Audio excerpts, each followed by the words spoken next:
Good morning. How is everyone? Here we are in part 2 of our lecture series on the Odyssey. And what I want to focus on today is what I'm calling the mortal world of the Odyssey.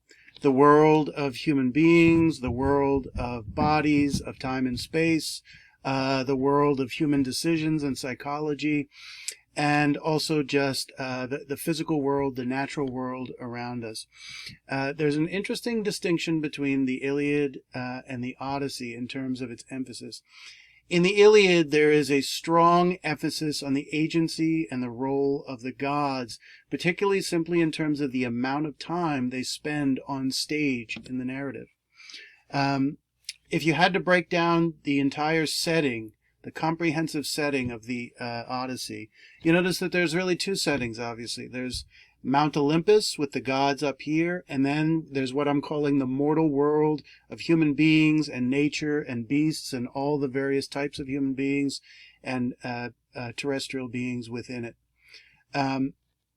You notice that at the outset of the narrative, not unlike Job, you have a very clear and distinct establishment of these two domains of the super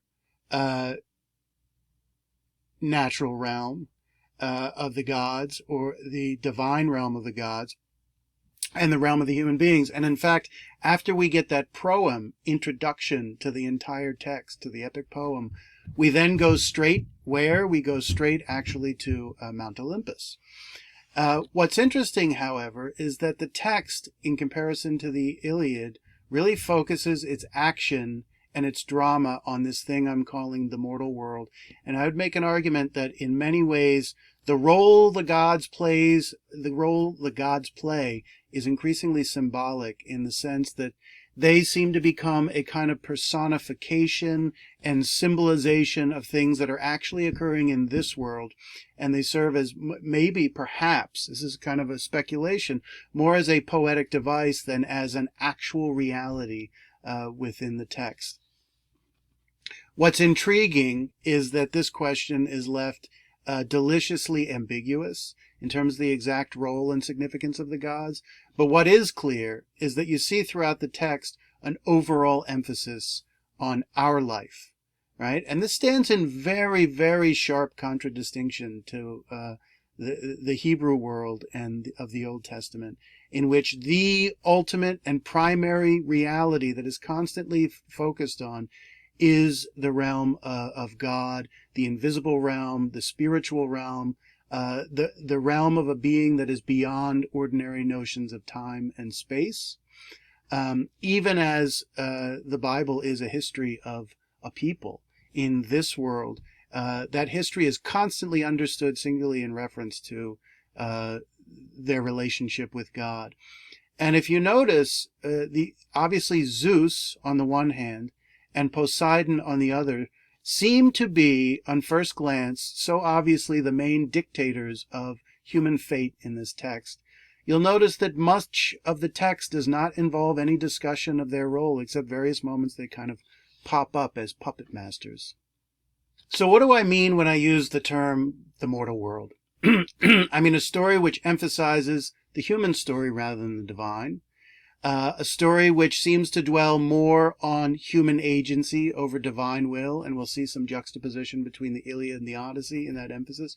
What is the singular concern for Odysseus and his men?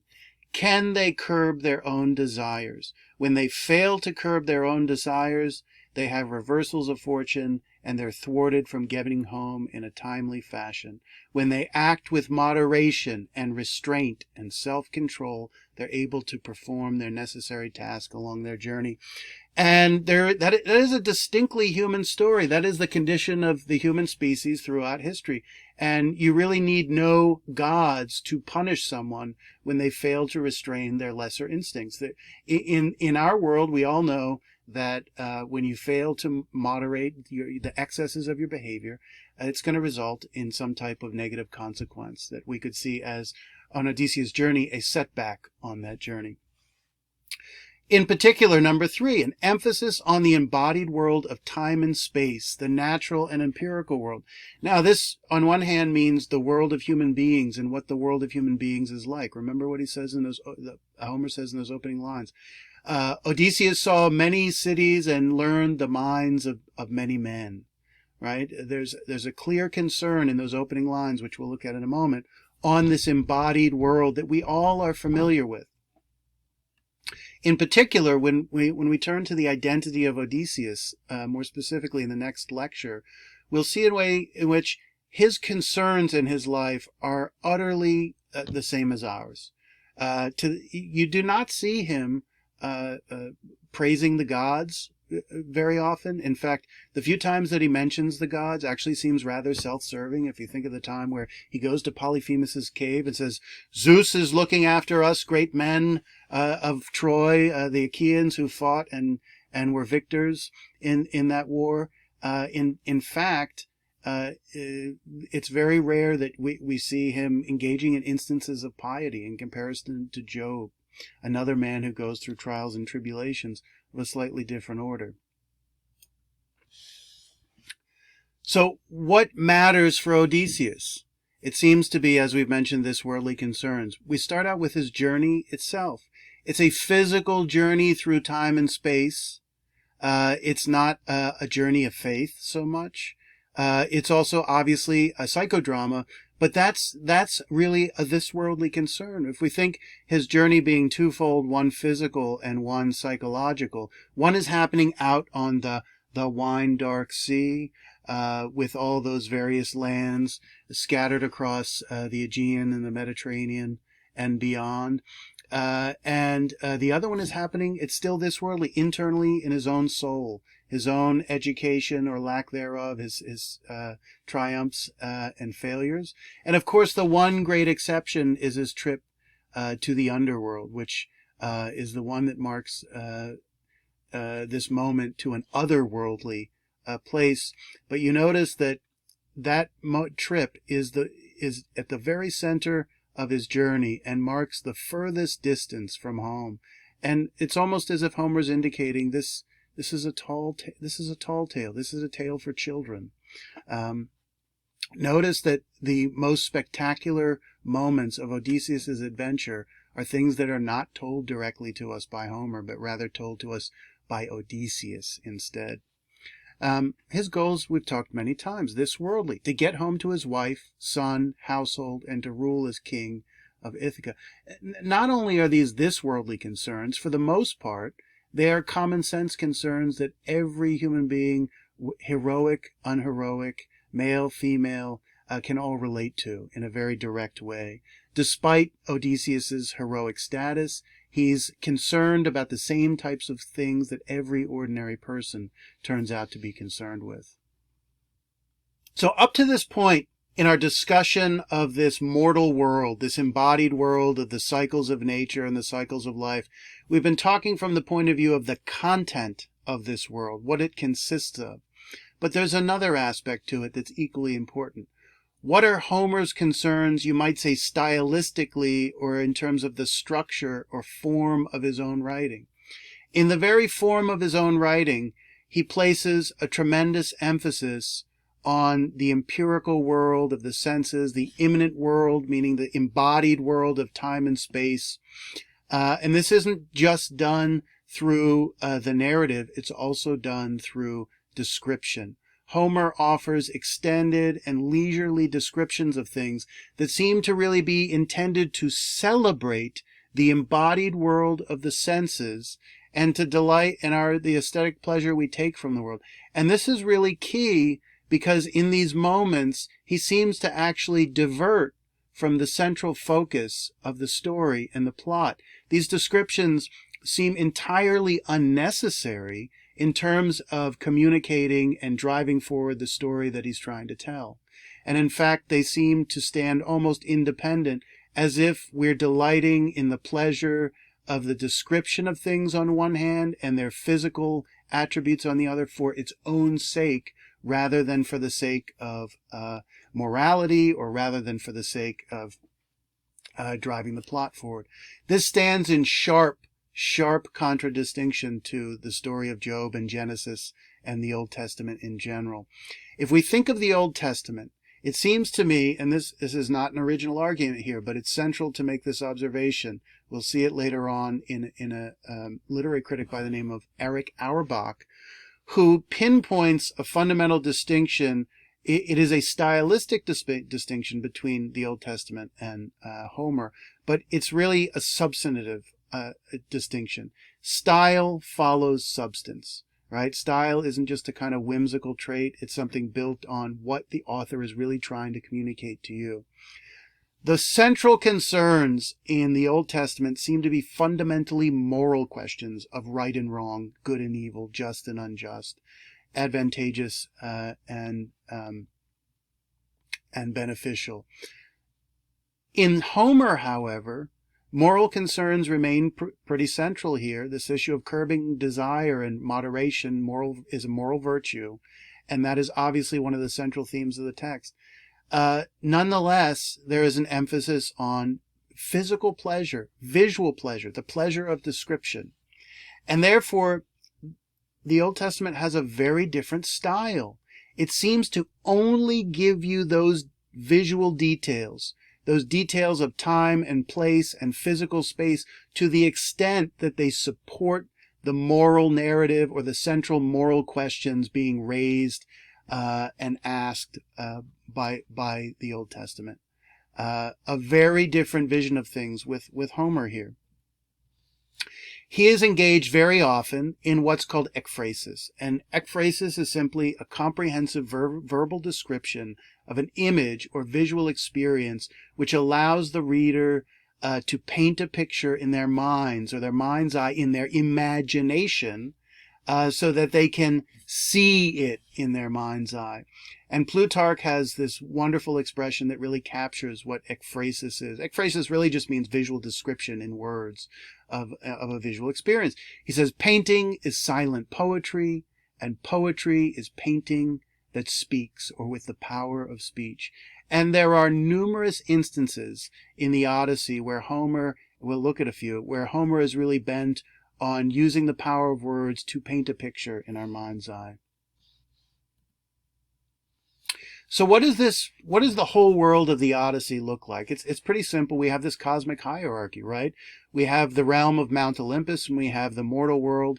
Mount Olympus consists of gods, titans, and nymphs, and of course the titans and nymphs spend part of their time down in the embodied world, and Odysseus and his men interact with them. And then when you think of the mortal world, we think of the realm of human beings, the realm of beasts, and the realm of nature.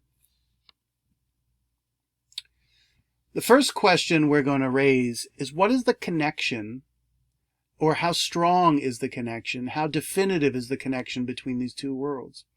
We saw in Plato's laws that human beings are conceived of as the divine puppets of the gods, right? We're playthings of the gods. And no doubt the Homeric tales and much of Greek literature carries on this, at very least, superficial description of human beings. Their fate is not determined by them or human agency. It's determined by the will of the gods, and primarily the will of Zeus. But while that's stated, if we actually turn to what the text does rather than just what it claims, we'll see that much of the fate of these human beings is written by themselves rather than written by the gods. Then, in particular, we have the realm of human beings, and we've talked about the Homeric Encyclopedia, this comprehensive depiction of everything that's in the world. And of course, the mortal world, if we're making this claim that the Odyssey is really about this mortal world, then the world of human beings would seem to be the primary thing that matters, right? Different types of men and women, men who are great and small, men of different ways of life, and those who are noble and virtuous, and others who are not. This whole kaleidoscope, both a division of labor and a kind of order of rank in society, just the different status, the nominal status these characters have, whether they're kings or nobles, serfs, slaves, day laborers, beggars, what have you, pirates, merchants, or whether they are people of good character or those of bad character. And you see that their nominal status in society obviously does not necessarily line up to their true status, their true nobility in the content of their character, right? It's not, Martin Luther King says, it's not your race, color, or creed, it's the content of your character. Well, in this story, you clearly see it's not your status as nobility, it's whether you carry yourself nobly, which are two different questions. First question, are we merely the puppet of the gods? Are we really just the puppet of the gods? As described in the opening lines of the poem, where Zeus releases Odysseus on Athena's insistence, releases him from the power of another god, Poseidon. So here we've seen this description in Plato's Laws. And Plato's interpretation of human agency here is nothing original. In fact, it's very much derivative of all of Greek mythology here, and he's piggybacking on the concepts of Greek mythology. Now let's just recap, because there's some significant elements of this myth that will play directly into how we understand the human action in the Odyssey, which is that human beings are puppets, and let's just be clear, we're marionettes with strings. Our arms, our bodies, our actions, and of course our actions, what really matters is our moral actions, which is a psychological aspect of our ability to live a life of choice and live one based on notions of good and bad rather than just instinctual responses to pleasure and pain. And those strings, of course, where do they go? They go up to Mount Olympus, they go up to Zeus, they go up to the gods who are pulling the strings or pushing the buttons, however you want to think about this metaphor. But notice Plato describes three strings, and of course these are three strings of motivational source. They're really the three parts of the soul that all of Greek literature is conversant with: reason, thumos, and epithumia, or reason, spirit, and appetite. We have these three parts of the soul, which are not parts of the brain, right? What they really are is three distinct motivational sources. And how do we know they exist? Because we discover in a certain instance, a situation where we have to make a decision, we realize that we have competing motivations to do things, very often things that are contrary to one another, and yet we seem to be equally pulled, to use that metaphor, or driven to do both of these things or more, despite the fact that we're one person. So it seems clear then the way you explain that internal conflict is that we have different mechanisms of motivation within us, or different springs, to use the 18th century metaphor, that drives us or pulls us in different directions. And of course, the act of choosing means having to calculate and adjudicate those impulses and try to determine what might be the result in the best, choosing which one will result in the best outcome. And he says two of them are iron. Two of these strings are iron, and they're attached to the gods, which means they're immovable, they're implacable, they're inextricable. When the gods move them, you move. And there's no choice. But then he says, there is the golden string of reason, or here it's translated as calculation, right? You have a circumstance and you calculate what the right thing to do is. So think about this for a second. It's golden. That's the highest metal. It seems to be the being who lives in accord with this golden string is living the most distinctly human form of life, the highest form that would be possible. And number two, he says it's flexible, it's elastic, it's not absolute in comparison to the iron strings, which means what? Which means we don't have an absolute liberation from the will of the gods, but we have some leeway. And I think this is the best metaphor Plato gives us for describing maybe what free will looks like. We don't have absolute freedom to do whatever we want. We live in an embodied world within the laws of physics and chemistry and biology. But we do have the ability to see alternative courses of actions and then choose between them. And there we have some leverage or distinction from the gods. And to the extent that that cord is elastic, it seems to signify the extent to which we can drive our own actions independently of the puppetry of the gods above.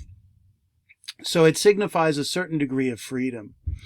And then, of course, there's a big question of how do we understand the gods as puppets over these three strings and these two strings that are iron, right? I mean, One way that, and this is subsequent Greek writers, thinkers, literary critics, said, what the gods are really just personifications of things that human beings are undergoing. They're not real beings. Let get with it. They look just like us. What a shock, because we project our image up onto the heavens. And the idea then is that they serve a kind of, if we take this track, rather than being actual characters, they are more like literary devices or personifications to help to illustrate and clarify what is actually going on internally with human beings. So what's the point of this little passage here that we looked at before? It illustrates a certain leeway that we have with the gods to act freely that we see on display in the Odyssey. So here we have this early passage where Zeus is speaking after they have assembled the gods in the first couple pages of the Odyssey. And he's talking about the suffering that the human beings are undergoing as the result of their actions, and of course the punishment by the gods. And he says, "Ah, how shameless the way these mortals blame the gods. From us alone, they say, comes all their miseries. Yes, but they themselves, with their own reckless ways, compound their pains beyond their proper share." So there's what's called, by one literary scholar, a kind of double determination of the sources of action and consequence in the life of human beings here. On one hand, the gods seem to be responsible for human suffering, and on the other hand, humans, in what they've done, seem to be responsible for human suffering. Now let's first clearly establish there's two ways we could think very simplistically about human history. On one hand, there is fate, which is to say the gods pulling those strings and totally determining the course of human existence. In Christianity, the word is providence. Providence is literally God's will working through history, and human beings are merely just a kind of medium or puppets or pawns in a kind of divine game. And they think they're carrying out their own will, but in fact they're carrying out the will of God. On the other hand, we could see from the human perspective a notion that human beings make their own destiny. They make their own history, right? There seems first to be a middle ground here taken, that human beings do have some control over their destiny, but it's not absolute. The gods have some role. But again, how are we going to look at the concept of fate or the role of the gods? We could see it as a literary device to describe actually something imminent in our world. The role, we would call it, of chance, right? When we say something was chance or an accident, it was one beyond our control, but the cause of it being beyond our control had nothing to do with gods up there pulling strings for their own amusement, but rather it was forces that limit our actions in this world, right? But notice, I think one of the implications here, when they say, yes, suffering comes from the gods, one way to read that is that human life consists of suffering, and there is no escaping that. Suffering is intrinsic to human life. Suffering is inevitable. There is no human action, there is no human being that can outwit fate of some degree of suffering, right? And the Greeks, of course, have an ancient distinction from our attitude, an ancient notion of a kind of resignation to the suffering life, and therefore the need to, as painful as it is, to embrace it for what it is. And if you look at Job, the story of Job is perhaps the most spectacular example of a character being forced to accept the suffering of human existence, where our modern notion is, let's solve the problems and liberate ourselves from suffering, and that we constantly have this hope of the future that one day, all disease will be cured, all the problems of human life, and we'll just live in this kind of beatific world. The Greeks, obviously, their limits of technology and science and things like that, and our understanding of the world is many ways far, far superior, in other ways not. You can see why they're concerned with compelling humans to accept and acknowledge the role of suffering. However, that said, Life dictates a certain share of suffering, but very clearly here, the human beings, they compound their fate, they compound their suffering, they multiply it, right? Like compound interest, to multiply what's already there and make it worse than it otherwise had to be. And how is it that they make it worse? They make it worse through their own decision making and through their own actions. And why has Odysseus' fate been compounded? The obvious conclusion seems to be it's things he's done himself through failing to curb his own desire. So if you want to get a sense of the Iliad's conception of the almighty will of Zeus, we have this quotation from Diomedes speaking to Teides, where she says, there is not a man alive who can fight the will of Zeus, not even a man of iron, a hero, you might think. Zeus is so much stronger.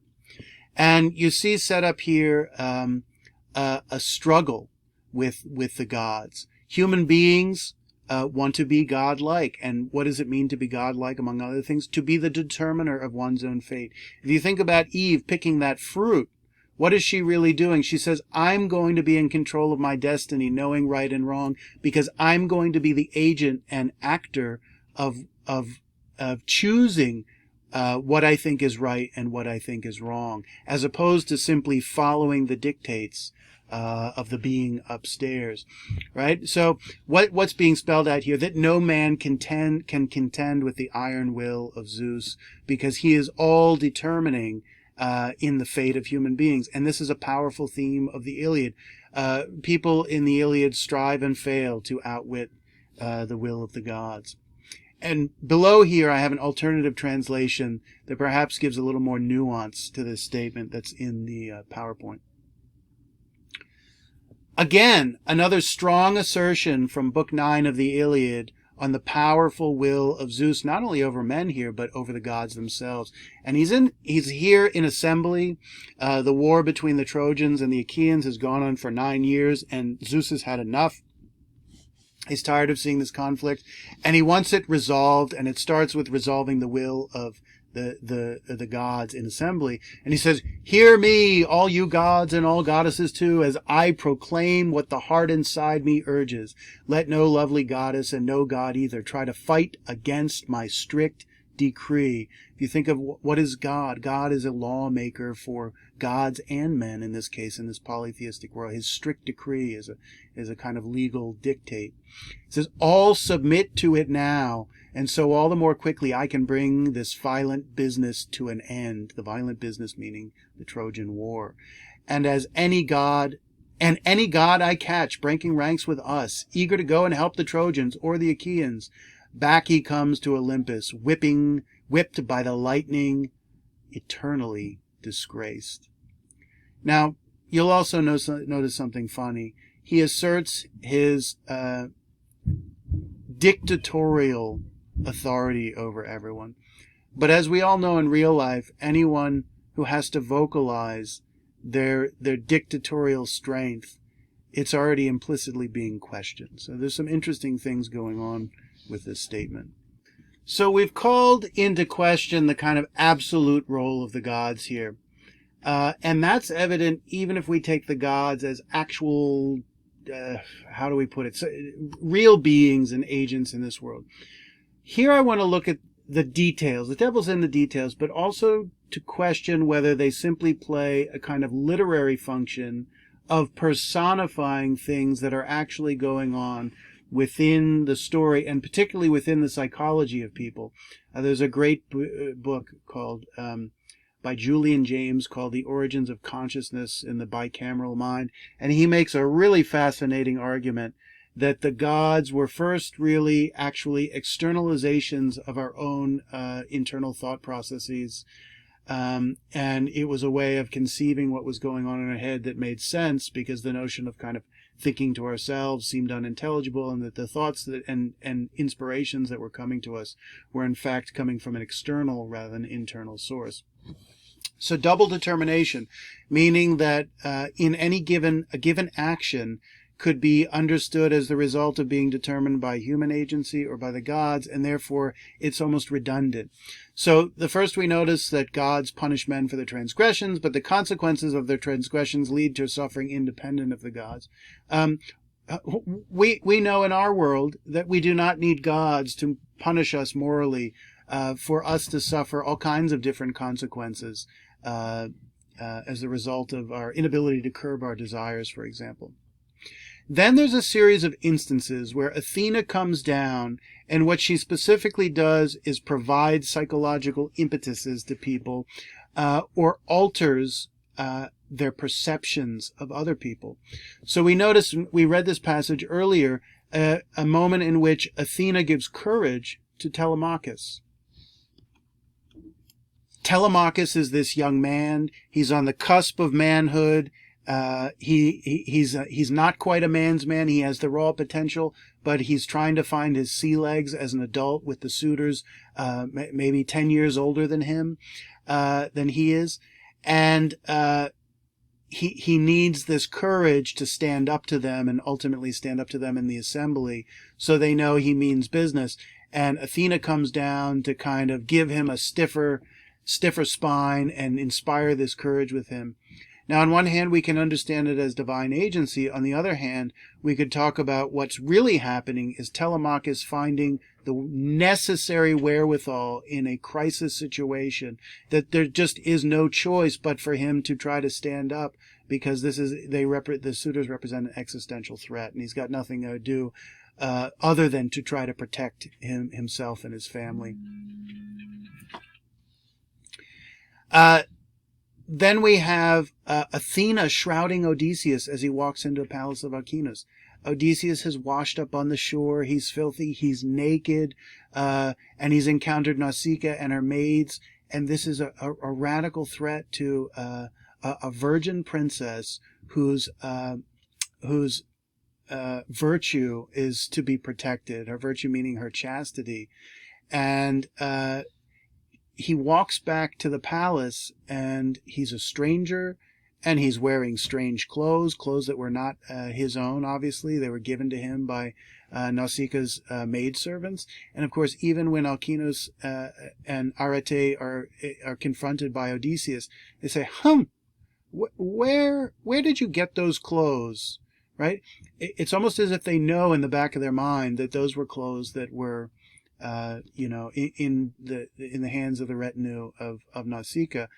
But Odysseus shrouds this event because it's potentially problematic for Odysseus, and she protects him from the perception of any kind of impropriety, that anything really is odd here or off. And everyone is kind of, it's almost like anesthetized or sedated. They they don't seem to be, she makes them so they don't acknowledge the implicit situation. Then Athena shrouds Ithaca in a mist and makes it unrecognizable to Odysseus. Is this something she's really done? I mean, we just raised the simple question. Why is Ithaca, when Odysseus arrives on it in Book 13, an unknown, he thinks he's on another strange island? Well, does it really need to be in a mist after 20 years of Odysseus being away from it? Right? He's been away for 20 years. That island, there's two things that have changed. The island has changed, and so has Odysseus. Right? Odysseus doesn't recognize the island because it's different, and in a sense, we'll discover that the island and its inhabitants don't recognize him because he's changed. He's not, is he coming home? The question is not exactly, because his home has changed, and so has he.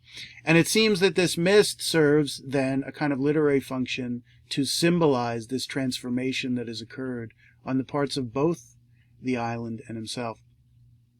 And then lastly, Athena takes the beggar Odysseus the beggar, and transforms him into the warrior before the suitors. So there are various moments where Odysseus performs these great feats with Eros, and then of course firing the arrow. And it's described as all of a sudden Athena has given him a sheen and shown his brawn, and his stature is all of a sudden transformed from a kind of curmudgeonly, hunched-over beggar into this stout warrior that he really is. And the question is, has anything really changed? And I would argue that no, nothing. There is actually no physical change here. What's actually going on is a perceptual change on the part of the suitors as a result of his actions that demonstrate, if they could see through his physical guise as a suitor, that this is not really a suitor, because this is not the type of thing that a suitor really does.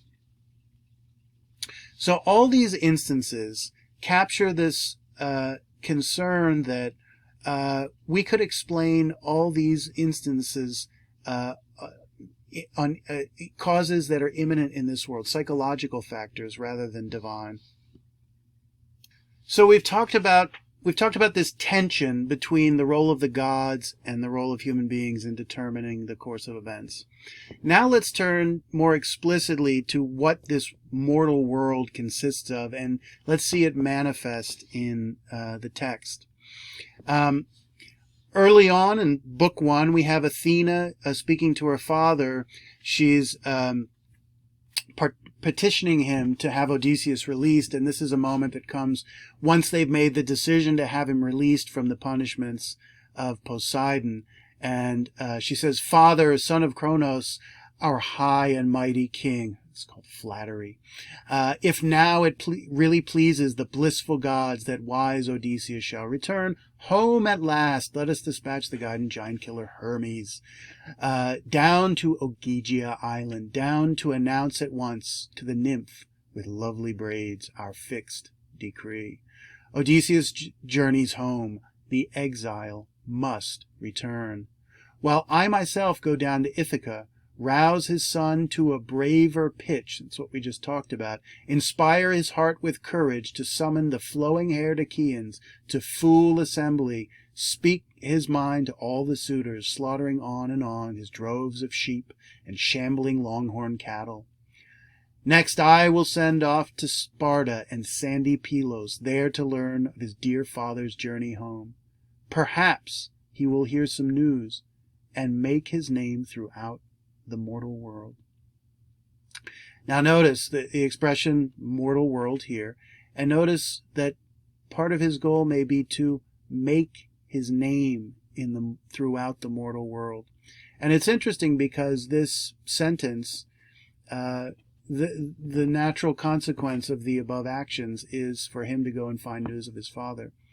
But this concern with making his name in the mortal world seems somewhat tangential, and therefore seems to actually point out what is significant or what matters for Greeks in their life. We'll come back to that. But let's just notice the language here. Right? There's two aspects. There's what's described, and there's also how it's described stylistically. And we notice a strong emphasis on visual detail. The lovely braids of the nymph, the flowing-haired Achaeans, the shambling longhorn cattle, the droves of sheep, sandy Pylos. All these descriptors giving, on one hand, they help specify the identity of things. On the other hand, it seems almost overdetermined. We don't need to have all these details to communicate the central content of the plot that's being depicted here. So there seems to be a love and appreciation for visual detail for its own sake, a kind of celebration of the embodied physical world of the senses. Now, another aspect of this physical world has to do with this last line. Telemachus making his name throughout the mortal world. What does it mean to make a name for yourself? It means to achieve recognition through ambitious deeds that people honor and celebrate you for. The pursuit of glory. And what is glory, honor, recognition? Distinctively this worldly concerns. In fact, they're connected with ambition and pride, the very antithesis of the kind of things we see in Job. Job loses everything. He is a nobody. He is dead in a certain sense. In terms of his name in the mortal world, he is almost a non-existent human being in the way Odysseus will be as a beggar. But Job's singular concern is his relationship with God, with an otherworldly concern.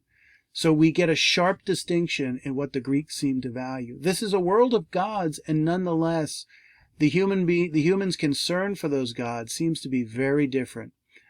Very often the gods are invoked in terms of justice being meted out, rather than in terms of piety. Let's return very briefly to the opening lines of the poem. How much discussion of the gods is there? You'll notice, for example, sing to me of the man Muse. Now that's simply, we're talking about a goddess, the daughter of Zeus, a muse. But she's being spoken of not as part of the substance of the story, so much as the inspiration to Homer to be able to tell the story. What are the first things discussed? Man, his twists and turns, driven off course, plunder, right? We talked about motivation of ambition. I mean, to plunder the hallowed heights of Troy, they sound like pirates. Many cities of men he saw and learned their minds, a concern for knowledge of this world, pain and suffering, the open sea, trying to save his life, these basic worldly concerns. And it's not till we get the story of the men devouring the cattle of the sun god Helios that a god is even mentioned. Zeus is not mentioned, Athena is not mentioned, Poseidon is not mentioned, and these are all apparently the prime determiners of Odysseus' fate, and yet they're not even mentioned. And why is that significant? Because we said this proem is a kind of microcosm and encapsulation of the entire poem, the epic poem, and it seems to point to the central themes that we are to focus on, and by doing so, it frames our understanding of the whole text. Meanwhile, Helios is really a very bit part minor player in this whole text, right? And of course, he leads to the death of his men. And it actually seems like the reason Helios is even being mentioned here is not so much to point out the significance of the gods, but only to explain why Odysseus alone is the man who makes it home, whereas his men, having eaten the cattle of the sun, seal their fate and their doom. So now, in a sense, I want to continue to talk about the content of this mortal world, but also talk about Homer's style. Homer seems to delight in description of the physical world. And if we think to Job, the content of the Old Testament is driven by moral questions. And physical description only seems to be relevant insofar as it's driving the basic moral questions of the story. Whereas in Homer, we see description for its own sake, the pleasure of the visual world, the sensual pleasure of visual observation, in ways that actually take us away from a focus on the actual narrative and provide a kind of divertissement, a kind of entertainment while the moral questions are churning themselves over. And if you think of the focus of the plot, I mean, the suffering of human beings, the suffering of Odysseus is so central. And these moments of description lighten the emotional and psychological burden away from those sufferings and allow us to delight in the kind of the compensations of the pleasures of existence and the sensual pleasures of existence, something that is in many ways foreign to the depiction in the Old Testament. So here is a moment that is a kind of paradigmatic example where we see the pleasure of visual description on display, and something that's totally unnecessary in terms of sending the plot forward. And it is a moment in Book 5 when Odysseus has finally been released, and Calypso has given him the tools he needs to make a raft to be able to sail home. It says, when young Dawn with her rose-red fingers shone once more, Odysseus quickly dressed himself in cloak and shirt, while the nymph slipped on a loose, glistening robe, filmy, a joy to the eye, and round her waist she ran a brocaded gold belt, and over her head a scarf to shield her brow. So notice, first of all, the rose-red fingers of dawn, the cloak and the shirt. He slipped on a loose, glistening robe, filmy. I mean, what we could ask ourselves, what relevance to them putting their clothes on? On one hand, you'd say these kind of details give a kind of realism, but on another hand, these are things we don't need to know. Says she then turned to plan the great man's voyage home. She gave him a heavy bronze axe that fit his grip, with both blades well honed, with a fine olive haft, lashed firm to its head. She gave him a polished smoothing adze as well, and then she led the way to the island's outer edge, where the trees grew tall, alders, black poplars, and ferns that shot up sky high, seasoned, drying for years, ideal for easy floating. Once she shown her guest where the tall lumber stood, Calypso, the lustrous goddess, headed home. He set to cutting trunks. The work was done in no time. So what we're going to get is this immaculate visual description of Odysseus building this raft. I mean, this isn't a raft. This is practically like a ship when you actually look at what's involved. And not only is the visual description described, but it's the way Odysseus does it. He does it with great skill, with great knowledge. Is there anything this man doesn't know about? It's except maybe himself. Maybe the only thing he's lacking in knowledge of, because he has tremendous worldly knowledge. But to do something well is to do something virtuously. And here we see Odysseus doing something as a virtuoso. Virtuoso, one of the highest order of virtue, excellence, ability, right? And the virtuoso is one who does something very hard and makes it look, very easily, like they just dashed it off. And this is important because we're going to see this virtuosity again when he handles his bow and fires the arrow through the axe handles in the contest. He set to cutting the trunks. The work was done in no time. 20 in all he felled. No problem. He trimmed them, cleaned with his axe, and split them deftly. Trued them straight to the line. Meanwhile, the radiant goddess brought him drills. He bored through all his planks and wedged them snugly, knocking them home together, locked with pegs and joints, broad in the beam and bottom flat as a merchantman, when a master's shipwright turns out her hull. So broad the craft Odysseus made himself, working away at speed. He put up half-decks pinned to close-set ribs, and a sweep of gunwales rounded all the sides. He fashioned the mast next, and sank its yard in deep, and added a steering oar to hold her right on course.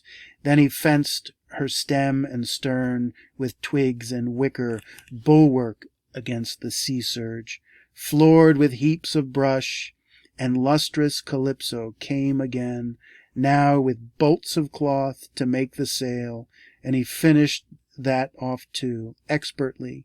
Braces, sheets, brails, he rigged all fast on board, then eased her down with levers into the sunlit sea. So there's a pleasure of making, there's a pleasure of describing it, and interestingly, apart from simply the visual pleasure, so this is ekphrasis. As we read this, the goal for the reader is to imagine this in their mind's eye, and the real power of this comes in imagining all this detail that goes in and the craft that goes into the making. And it almost seems to show that Homer himself has tremendous knowledge. It's as if Homer himself knows how to make a boat, and we could just read this and be able to do it ourselves. So now we turn in this discussion of this mortal world to the scar of Odysseus. And the scar of Odysseus, this story is given to us while Odysseus is the beggar in his own palace, and he interacts with Penelope, and Penelope takes him in and treats him very kindly as a guest who is a total stranger and a nobody as a beggar. And he is assisted by Euryclea. Who is Euryclea? She is the maidservant who is owned by Odysseus's household. She serves them. She has raised Odysseus, and she has also raised Telemachus. So she has intimate knowledge of the people of this household. And Odysseus the beggar is having his feet washed by Euryclea. And in the process, she discovers his scar on his leg that was given to him in his youth, that becomes a kind of defining feature and mark. It's almost the mark of Cain. If you know the story of the mark of Cain, Cain kills his brother, and God says, I am not going to kill you or punish you anymore, but I'm going to put a mark on your forehead, and you will be known by everyone you encounter as a murderer. Slightly different here, but it's important. A physical mark becomes the defining attribute of Odysseus's identity, a scar. And it's also connected with the origins of his name, which we will talk about. We'll come back to this, the details of this story when we look further at Odysseus's identity. But right now, what I want to focus on is the way in which his whole identity is embodied in this physical mark, which is a symbol for what? It's a symbol for all the suffering that he has undergone as a human being in general, and also as a result of his own particular nature. And it seems to be emblematic of the human condition that this scar is a physical symbol of what is really a psychological condition or experience we all undergo in the suffering of human life. And a famous scholar by the name of Erich Auerbach wrote a famous essay, which we'll look at a few passages in a moment. He wrote it and published it in this book called Mimesis, which is an anthology of his essays. But the essay, which we'll read from, is simply titled Odysseus's Scar. And Auerbach uses this trope of the scar as he sees it as something emblematic of the entire intention of the text, which is an emphasis on the embodied and this worldly and on physical description. What identifies Odysseus here, and Euryclea comes to recognize his true identity, he's recognized through a physical attribute, and that seems important. So here's the passage. We'll just to give an overview. Homer says, "The truth would all come out. Bending closer, she started to bathe her master. Then, in a flash, she knew the scar. That old wound made years ago by a boar's white tusk, when Odysseus went to Parnassus out to see Autolycus and his sons." So, this wound for Auerbach becomes emblematic of Homer's concerns throughout the entirety of the text. Now, what I've highlighted here goes on to talk about specifics about Odysseus's identity and his relationship with suffering as a central focus. But right now I want to focus on the element of visual description. So here is a passage from Erich Auerbach's Odysseus's Scar that compares the style of the Old Testament to the style of Homer. And what's important here is, and my argument is always when I think about literature, that what drives style is not just some kind of concern for eccentricity or uniqueness or individuality, but it has to do with what the author really wants to tell you and what they want to focus on. And style becomes substance. Form becomes substance. The way you focus on something also becomes what you focus on. Auerbach says, "The genius of the Homeric style becomes even more apparent when it is compared with an equally ancient and equally epic style from a different world of forms. I shall attempt this comparison with the account of the sacrifice of Isaac, a homogeneous narrative produced by the so-called Eloist." So Eloist refers to the supposed editors of the various parts of the Bible. Modern biblical scholarship determines that there are four main editors, not simply written by Moses, and the Eloist, who uses that name for God as a distinct author. So he says, the King James Version translates the opening as follows. As it came to pass after things that God did tempt Abraham, and said to him, Abraham, and he said, Behold, I am here. Auerbach says, even this opening startles us when we come to it from Homer. He says, where are the speakers? We are not told. The reader, however, knows that they are not normally to be found together in one place on earth, that one of them, God, in order to speak to Abraham, must come from somewhere, must enter the earthly realm from some unknown heights and depths. Whence does he come? Whence does he call to Abraham? We are not told. We do not come like Zeus or Poseidon from the Ethiopians, where he has been enjoying a sacrificial feast, nor are we told anything of his reasons for tempting Abraham so terribly. He is not like Zeus discussed them in set speeches with other gods gathered in council, nor have the deliberations in his own heart been presented to us. Unexpected and mysterious, he enters the scene from some unknown height and depth and calls, Abraham.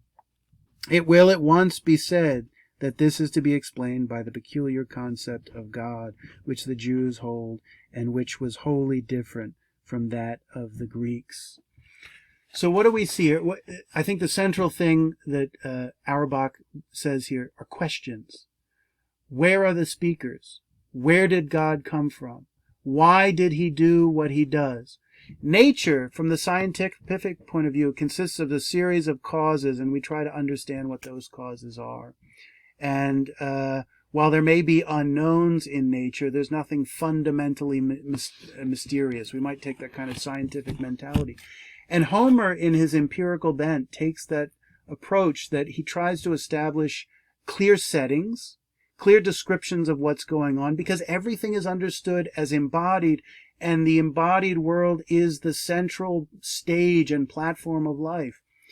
It's clear the reason these things are not in the Old Testament, Auerbach argues, is not that it was a more primitive style of writing, or that they just hadn't learned how to fully articulate the physical realm and experiences, or not concerned with causes.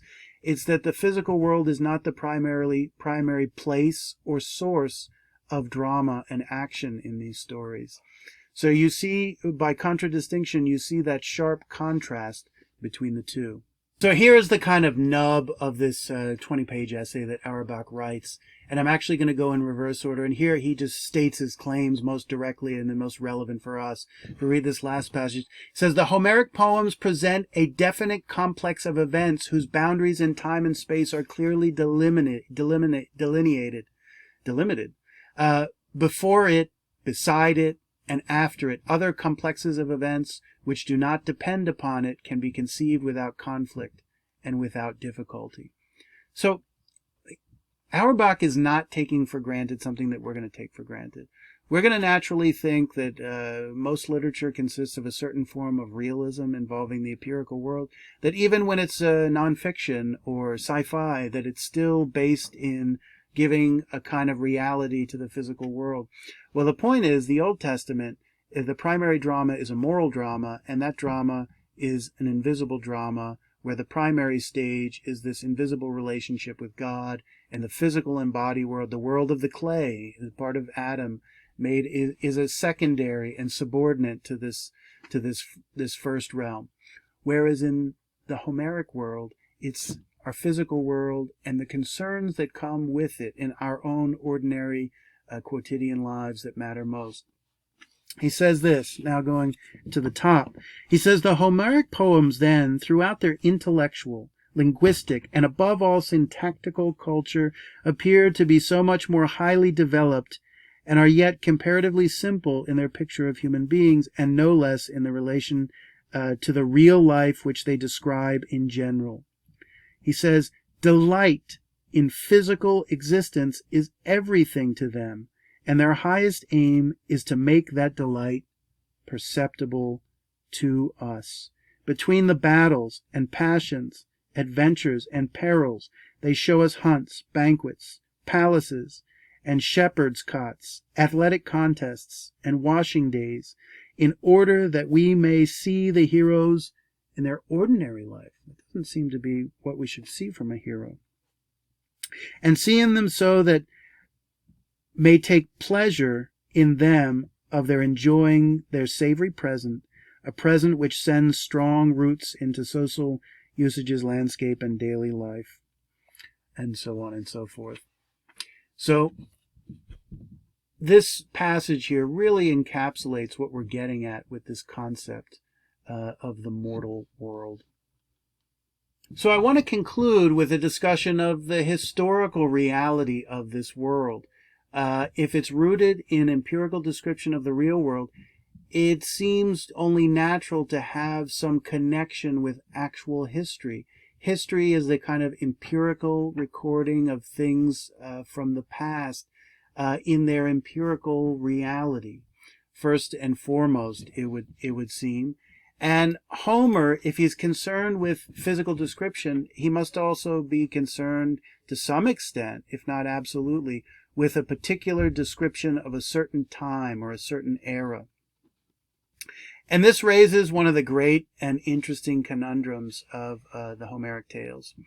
In the 19th century, the German university and the great philologists and scholars who analyzed texts like Homer reached the conclusion that this was a myth, and myth meant in the most radical sense something totally fictitious, something with no sound basis in historical reality at all. Then, in the 1920s and 30s, a German archaeologist by the name of Heinrich Schliemann went to try to investigate various places throughout the Greek world based on the texts and other historical works to determine if there really was any historical fact of any order to be found in this text. And the conclusion is that absolutely there was a strong historical basis for the Trojan War and the centrality of certain city-states. And what he unearthed would today be called the Mycenaean culture, which comes from about the 14th to the 12th century BC, long before the high classical period of ancient Greece. When people think of ancient Greece, almost inevitably they think of the 5th century BC, the age of Socrates, and then Plato and Aristotle, the age of Pericles, the age of the Acropolis, which we looked at a little bit at the beginning of these lectures. This was really a prior Greek civilization, because by the 5th century, the Greeks were one of the most sophisticated cultures on the planet. And we see a civilization here that in many ways is much more primitive. We've talked about how it's pre-political. We've talked about that there is no fixed law and order. So just to give a feel of this world, let's look at some images of the archaeology that was excavated that seems to be directly reflected in the Homeric tales. So here's our chronology. Troy existed as a civilization between 1800 and 1250 BC, and it seems to have been destroyed by the Mycenaean civilization, which were the mainland Greeks, and they were centered around Mycenae, which is a city-state with a central citadel. We will actually see some examples of these citadels, and actually the citadel at Mycenae or Mycenae, for which the entire civilization is named. And let's be clear, Mycenae is the home of Agamemnon, the warrior and you could say general of the Greek forces who died at the hand of Aegisthus on his way home. And it, of course, parallels and foreshadows the potential fate of Odysseus. Something happened, and no historian has provided a perfect explanation, but Mycenaean culture comes to an end either through migration or invasion of another race of people from the northern Aegean over to the kind of Yugoslav and Turkish area. That brings the Mycenaean culture to an end. It has its own alphabet. It had its own literature. This was destroyed, which is to say, in the Dark Ages that were produced as a result of the destruction of this civilization. All the tradition of literature had to be carried along orally. So what's amazing is that these Homeric tales, or the ones that come to be the Homeric tales, are passed down orally during this Dark Ages. And it's around the turn of the millennia, the 10th century, the 9th century, the 8th century BCE, in which Greek civilization starts to have a regeneration. Later on, the city-state as a political entity will form itself around the 8th century BC. And it is at that time of this kind of renaissance of Greek culture, and it's a different Greek culture because the Mycenaean culture is relatively primitive speaking. What we see is a fascination and a celebration of the Homeric tales that are now speaking of a kind of distant, misty past that is clearly a mixture of fact and fiction, right? But we notice in particular that the locations identified in these texts are the locations of actual city-states that had ruins that came from the same period that this story seems to depict. So we notice that the Homeric tales, along with Hesiod, those are the two main Greek poets, the mythologians, are written down around the 8th and 7th century BC after hundreds of years of being told orally. So just to put some meat on the bone of the kind of the empirical historical reality of these tales, we see Troy identified over here on what is today a part of Turkey. We see Mycenae, where Agamemnon lived along with Clytemnestra. We see Sparta with Helen and Menelaus. Pylos, another important Mycenaean city-state where Nestor lives. And then, of course, we have Ithaca. So here is this wonderful image, an aerial view of the citadel of Mycenae. And this period goes back to a period of time we've actually talked about in relationship to the hero. This world of Mycenae marks a kind of transition from hunter-gatherer societies to agrarian societies that then are establishing fixed places in which the origins of the city start with a citadel, a fortification, where the hunter has transformed into no longer hunting for food because you have farmers providing the food, but they're turning into the protector of the society. And because they are protector, they are also ruler, priest, and you could say landlord, operating out of a fortified citadel on this raised area to protect them from foes, natural and human.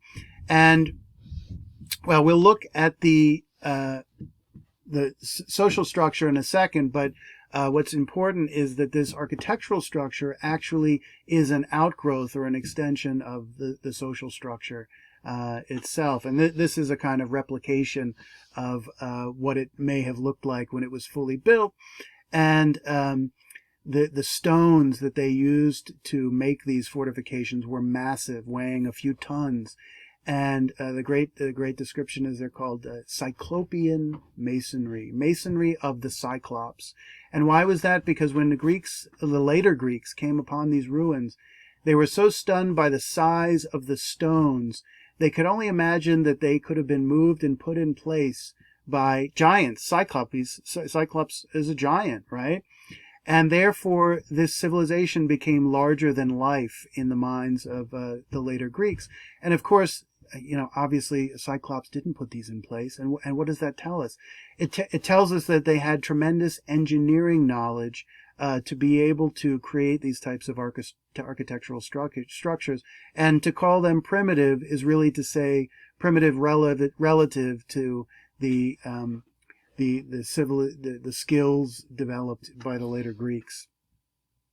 So here's the famous Lion Gate, and you just get a little, enjoyable detail of the architecture here, and you can see how the stones are very carefully fitted together. They're really quite massive, and you've got this is very interesting. This is the lion gate, because above it you have two heads of lions, which of course are very often connected with royalty, right? The king of the jungle and the king of human society go hand in hand. And you notice what's at the center. There is a column. And what I find interesting is that whenever we go into a palace in the Odyssey, we talk about the high vaulted halls. We talked about the bronze floors, and the bards and the chairs and the tables and the food and the cauldrons, and on and on. But one thing that is always mentioned is the column that holds up the roof, as if it's not just an architectural structure, but it's like a pillar that holds up society. And in many instances, we see Penelope or some head of the household standing up against the column as if they are literally the thing that supports the household psychologically as opposed to architecturally. And here is what was called, when Heinrich Schliemann discovered it, he called it the treasury of Atreus. And of course, Atreus is the father of Agamemnon in the ancient Greek myths.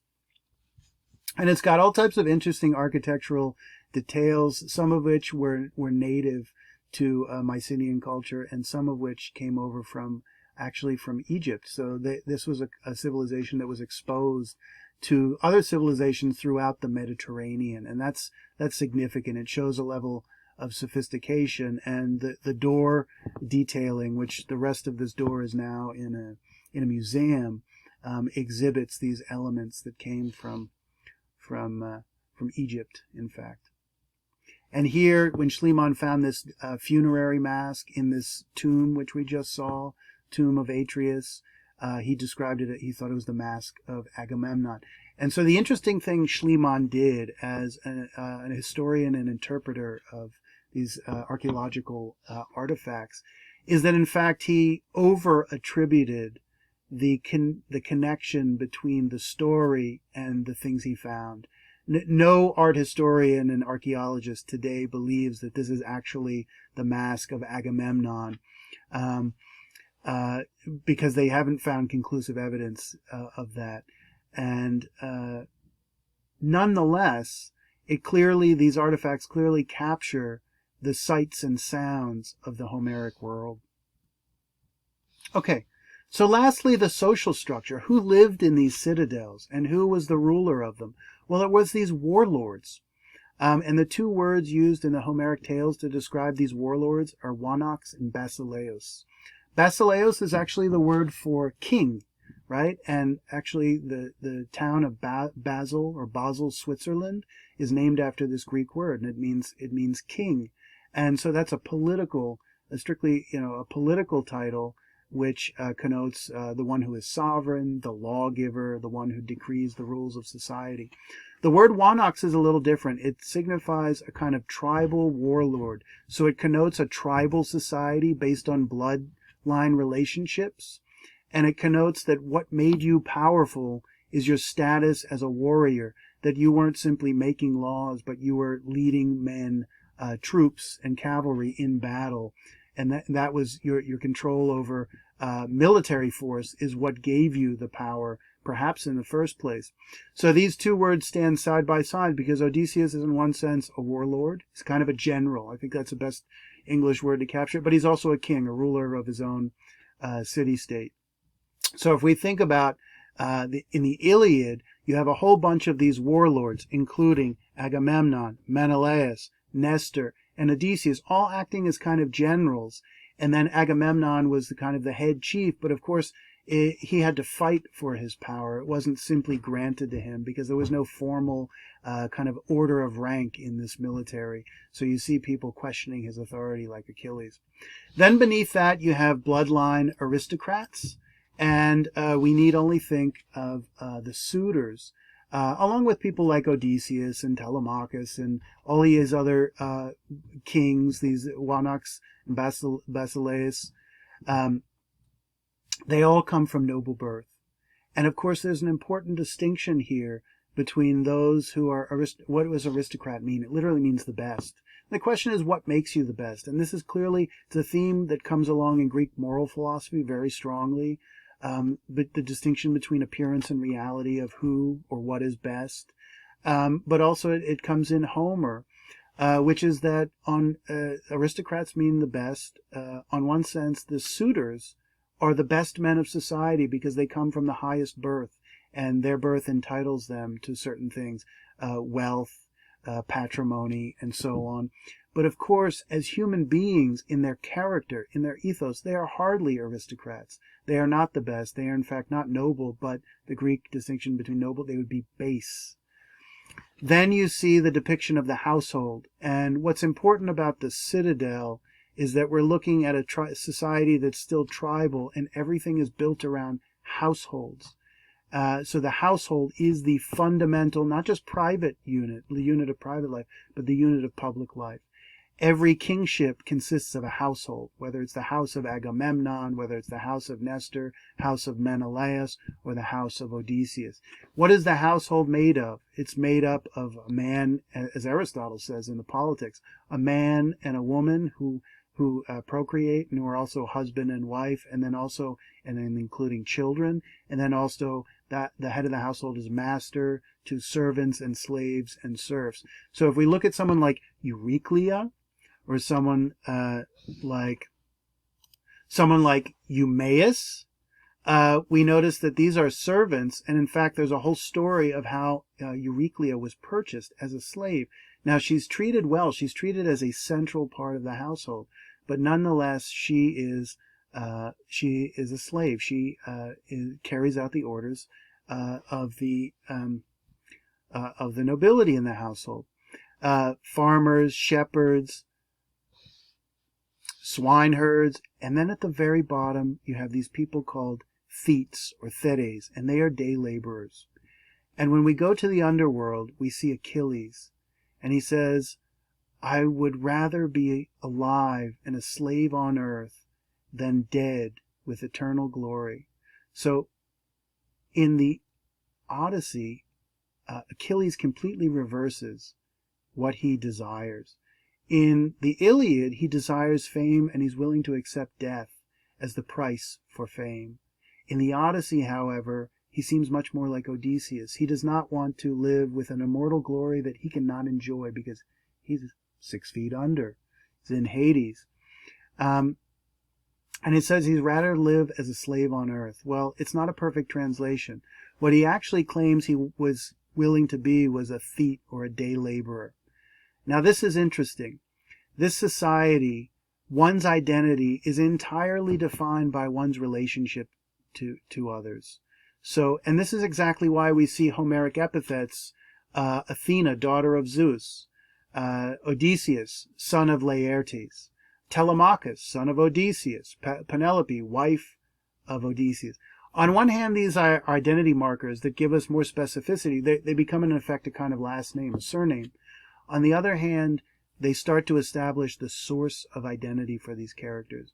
The source of these people's identity primarily comes through their relationships with others and within this hierarchy, right? And it's the rare human being who really distinguishes themselves as a true individual from their status being confined to this relational identification with other human beings. The thetes, or the thetes, what are they? They are a person who is unattached. They are, as the Greeks would understand it, in a position lower than a slave. Because master and a slave are dependent on each other, right? The master needs the slave just as much as the slave needs the master. And therefore they have a mutually reciprocally dependent identity. You can't be a slave without a master, and you can't be a master without a slave, right? So and there's a responsibility to take care of. If you see the way in which Euryclea and other servants are depicted, they're given dignity and they're also treated with dignity. The thetes, which is like Eros, and Odysseus the beggar, they are thetes, they are thetes. They are presented as like a kind of free-floating radical that are not part of the molecular structure of the society, and therefore they are literally nobodies. They have not just a low standing, they have no standing.